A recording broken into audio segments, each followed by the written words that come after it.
best experience in my life. Okay, I'm definitely coming back next year. I love you.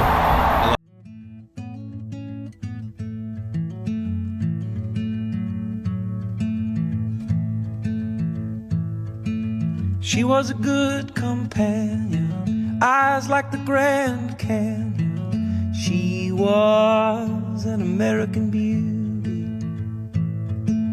She was a long goodbye. She was the best I lived by. She was an American beauty.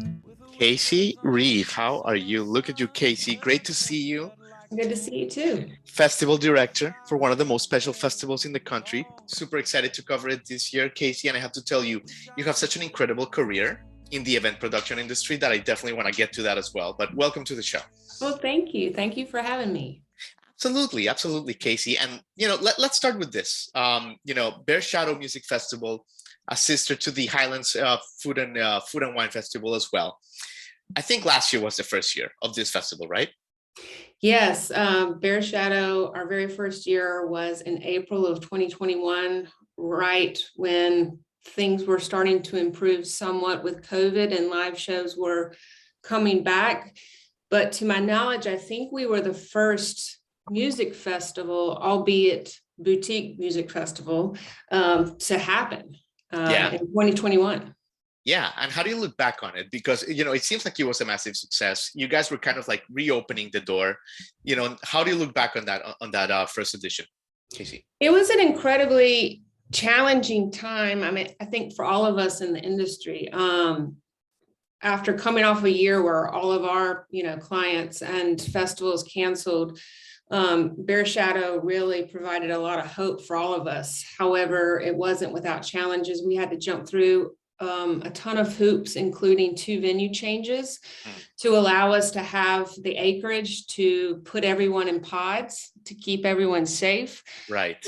We had incredibly challenging weather situations last year, on top of it being a first-year festival.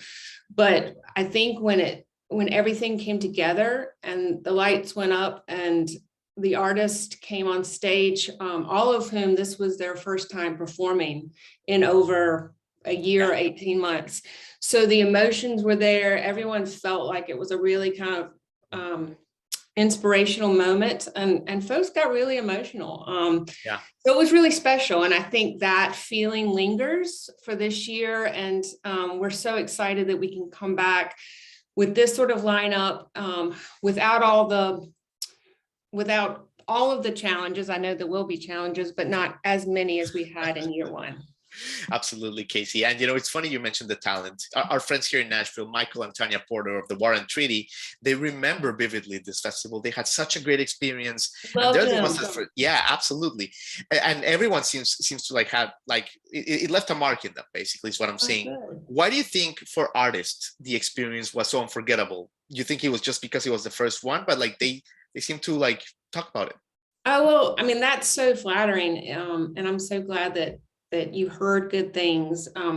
I come from artist relations background. That's how I got my start in New York, working artist relations on live shows. And so it's always been really important to me when, we produce a show or book a show that the talent's handled well from start to finish. I do think, I'm sure folks are emotionally tied to this festival because it was their first time back, but I also think it's the setting. This part of the country, Highlands, North Carolina, is unbelievable. It's really a hidden gem. So the setting almost is as top billing as the artist. It's an unbelievable setting there at Winfield Farm. Our crew and team are, I think, some of the best in the business. And we really want people, from fans to vendors to sponsors and artists, the minute they step on our property for one of our festivals, we want them to be well taken care of. Yeah, totally. And I want to talk about the talent in a second, but you touched on the setting.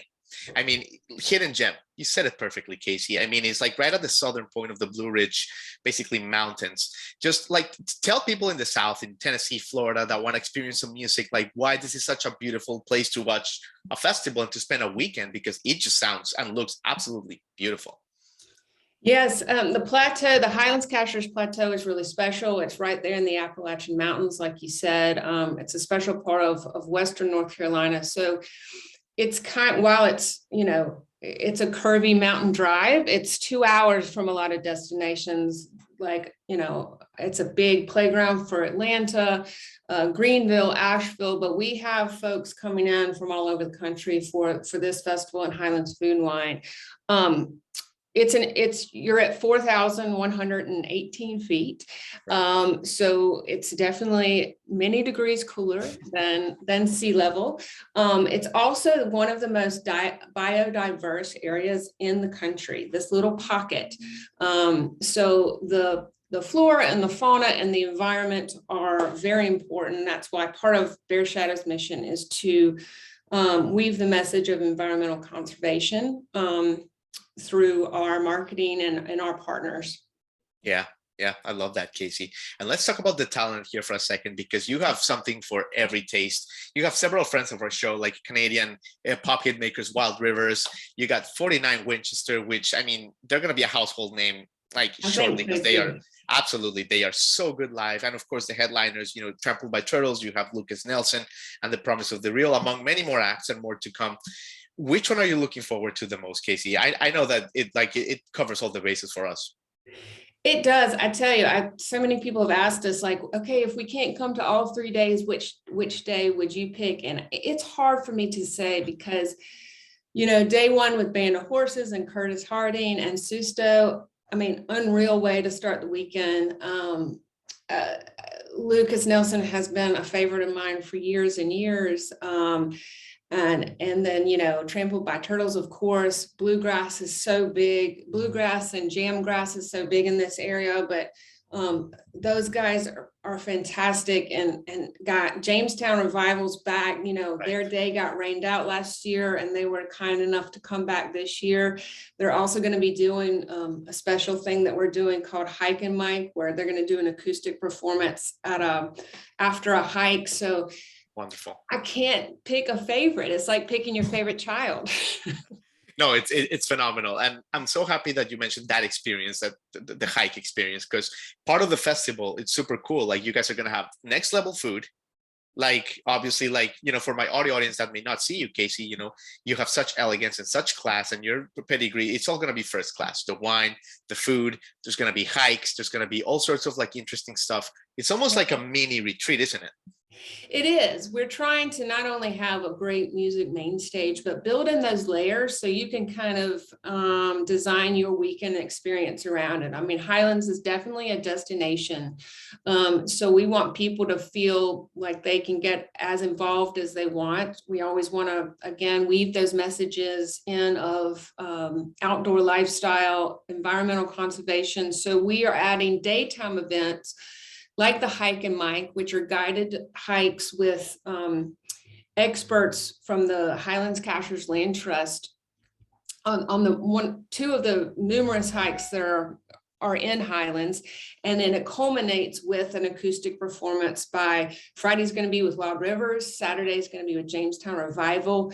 They get tons of cool swag. It's a small group, so it's a really intimate performance and a really special experience. We'll have musician clinics. So Robert Ellis is going to be teaching a guitar clinic. We hope to add mandolin or banjo clinics throughout the weekend. We have this cool thing called Wine, Women, and Song at Skyline Lodge with 3 Songwriter Hall of Fame female songwriters. And they're going to tell their stories and the #1 hits they've written. And we pair that with wines and a sommelier for the whole event. So it's kind of what you want to make of it. And there's kind of something for everyone. So maybe one day you don't want to be with a bigger crowd, you want a more intimate experience. We have that for you. Ah, very, very, very cool, Casey. Now let me ask you a little bit about your background. Like I said, you have such an amazing pedigree in the industry. 23 years in the event production industry. And I mean, you've worked with MTV International, you've worked with Facebook. I guess Meta now it's called. How unique have the past 2 years been? I mean, completely. You've seen everything, but not a pandemic, I imagine. No, being an entrepreneur in this business, you have to be pretty nimble anyway. I think anyone who's an entrepreneur and knows this, that you got to be willing to change with the times and be able to change quickly. But none of us, I don't think anyone in the world saw this coming. My partner and I have been fortunate to weather the storm with really special clients like Highlands Festivals Inc. Even though we were dark, our board in Highlands has been absolutely amazing in keeping the dream alive. If it weren't for them, I don't know what our fate would have been. We look forward to the day where corporate events will come back with some of those big brands. We've produced major events for Meta, for Verizon and clients like that. And we really look forward to the day where we can easily travel again and gather and do incredible experiential events for them one day soon. I love it. I love it, Casey. You've been so good with your time. Thank you. Let me leave you with this. You've worked with people like Stevie Wonder, Bono of U2, Eric Clapton, some of the biggest names in music.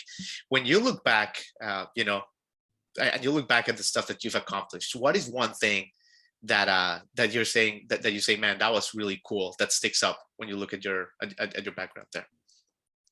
God, I've really been fortunate to work with awesome people. Yes, the artists were awesome, but also the folks that taught me what I know. And that came from a couple of key people at MTV International. I think probably the coolest experience in my memory was, well, there's so many, but if I had to choose one, was our team helped begin they called it the MTV Emmys in India. So it was their Video Music Awards, if you will. Yeah. Started that from scratch in a cricket field in Mumbai. Wow. Live show and just getting to live there for, I think we were there for 6 weeks. Cool. Getting to know that crew, a lot of whom I'm still in touch with from across the world. Learning about that culture and just the different ways people do it, the artists there, the Bollywood artists and the pop stars. So that was probably one of my favorite experiences. Super cool, especially being India, like what a whole experience, the whole thing. But Casey, you've been so good with your time. You have said it all. Bear Shadow Festival, April 29, May 1st at Winfield Farm, 50 acres in beautiful Highlands, North Carolina. Thank you so much for your time. I really appreciate it. We look forward to seeing you. Yes, take care.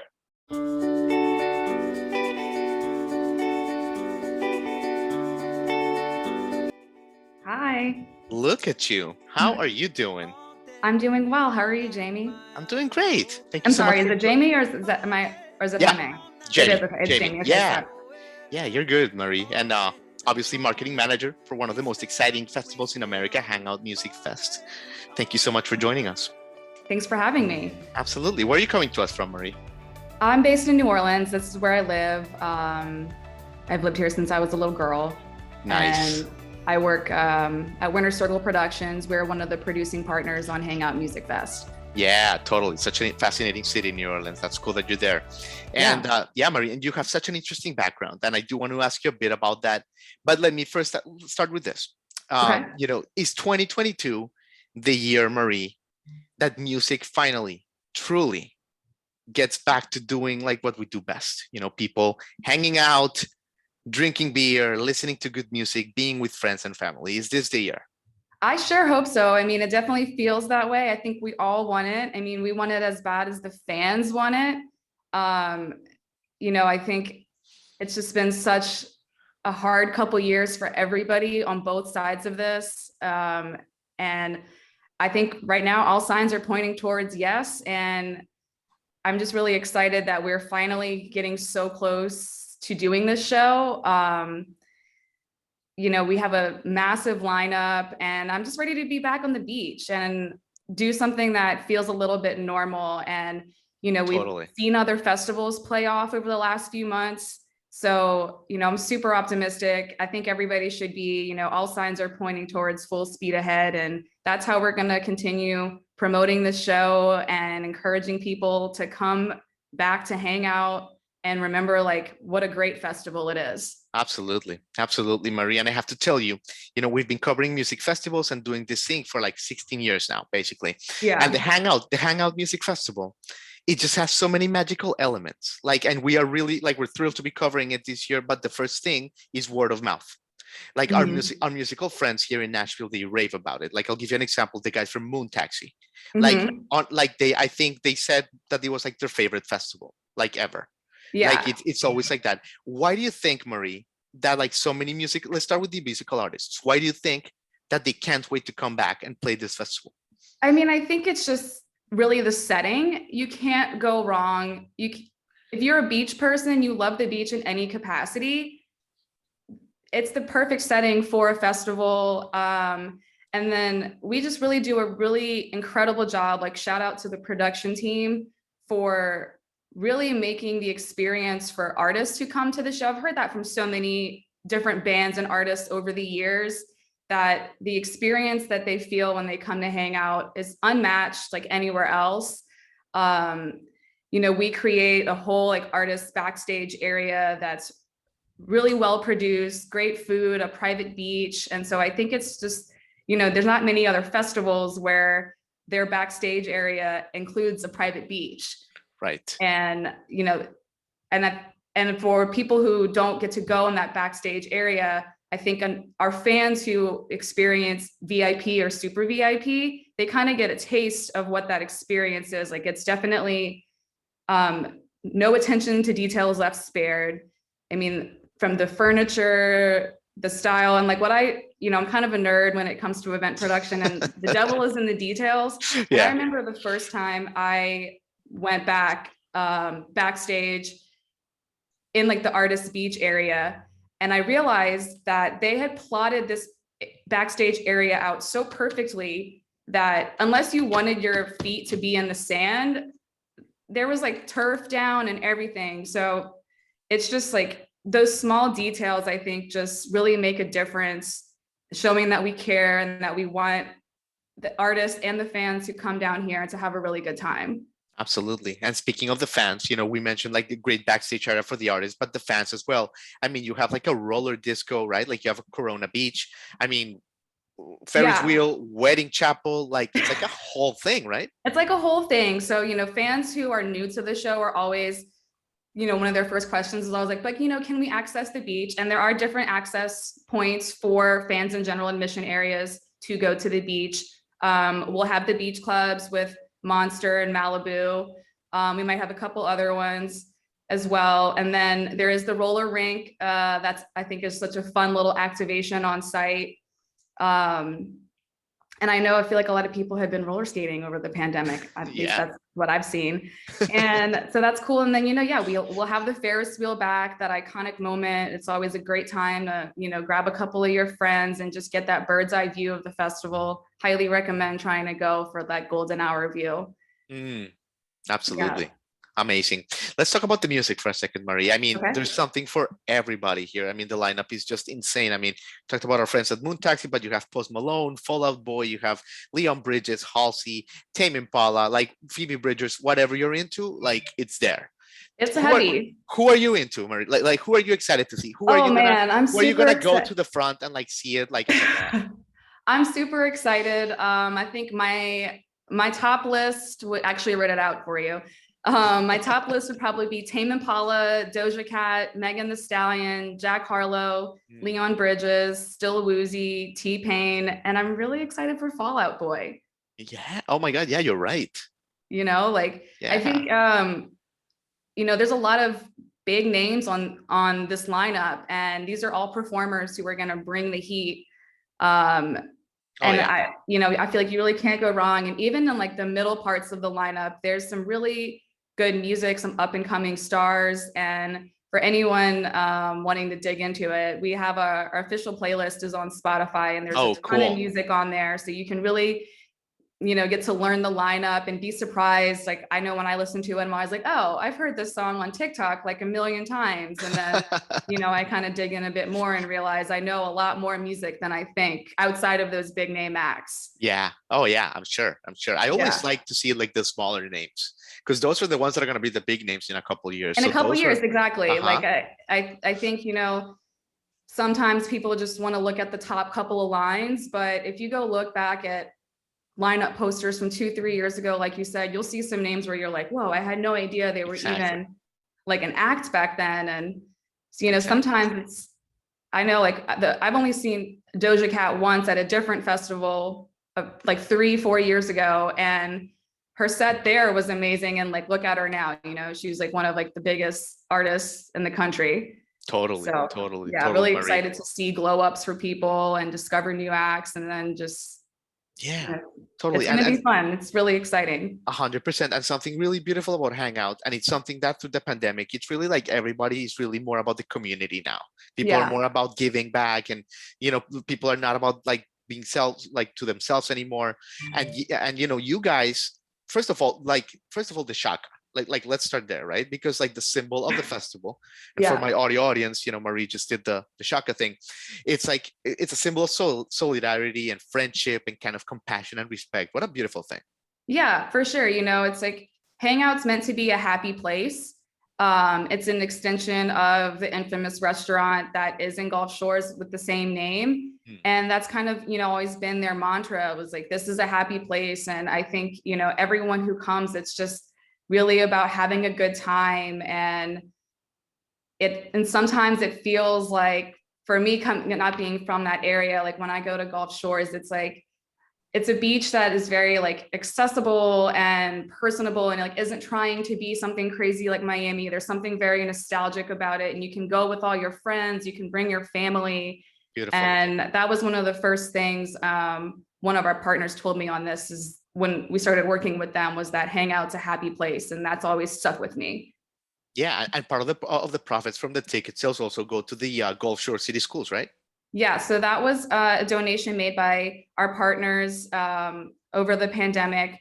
They donated $100,000 to Gulf Shores High School to build the Hangout Music Lab, which is really cool, a great way for students who are interested in pursuing a career, just even learning about music, having the opportunity to learn at a young age and see if that's something they want to pursue. And also, using equipment that is up to standard, up to par, not just like old equipment that's been around for like 20 plus years or whatever, Yeah, totally. Love it, Marie. I mean, you're being so good with your time. Thank you so much. I do want to leave you with this. And it's more like a personal question, like, because I'm interested in your journey as well. Okay. Like, you started in 2019 with Winter Circle. Obviously, like, this was like pre-pandemic, like the timing was really interesting. How was that for you, right? Like, you start this like big job, 2019, the music industry's on fire. And then of course, what happened. So like on a personal level, how was this for you? Yeah, so I guess I started working with Winter Circle back in 2016. We have our main show here is called Buku Music and Art Project, but being in New Orleans, Gulf Shores is only like 3 hours away by car here. And a lot of the people in our office, myself included, have been Hangout fans since day one. I went to the very first Hangout back in 2010 when I was still in college. Cool. And I've been to it off and on, and have worked it in different capacities. I worked the VIP program back in 2018. That was my first time working with Hangout. And then after that year, around 2019, our office is Winter Circle Productions is under the AEG Presents umbrella, the same as Golden Voice, who produces like Coachella and Stagecoach and those big shows. Golden Voice had been doing Hangout as well. But with the success that we've had at Winter Circle and our proximity to the show, it made sense to shift their duties onto us. So towards the end of the 2019 Hangout Festival is when our team started working with the Hangout team and assuming some of those duties that Golden Voice was doing. So we were really, really excited for the 2020 show. And we booked a banger of a lineup. I mean, it was insane. And the show sold out of tickets in about like, I think 2.5 weeks, which had never happened in the history of Hangout. Right. And so it just was really like setting the stage for this epic 2020 show. And, you know, when everything happened, that beginning of 2020, starting around March, and, you know, we were, that whole time, it was a really difficult decision. I mean, it was the right decision to make, but it was really heartbreaking for our entire team. You know, we put a lot of work, and we were really excited about that being our first time on that show in the capacity that we were, and having like a sold out crowd. So it was really hard. Yeah, it was really hard, but you know, we pushed through. We have a really strong team, and we have good partners on the show, and you know, everyone's kind of just pushed through and stayed on board with it, and you know, really got excited when we started feeling like, okay, we're finally getting out of this. We're finally getting to a point where, you know, the worst of the pandemic has passed, and let's bring back another festival. And, you know, I will say one thing, it's tough when from the outside, a lot of people are just like, why can't you just book the exact same lineup? And it's just like, so much has changed in the last couple of years, you know. Absolutely. It's just like, it wasn't for a lack of trying. I mean, just people are in different places on both sides than they were a couple of years ago. Everyone's different, yeah. And you know, but when I saw what was coming together for this one, I knew it was going to be really exciting, really great.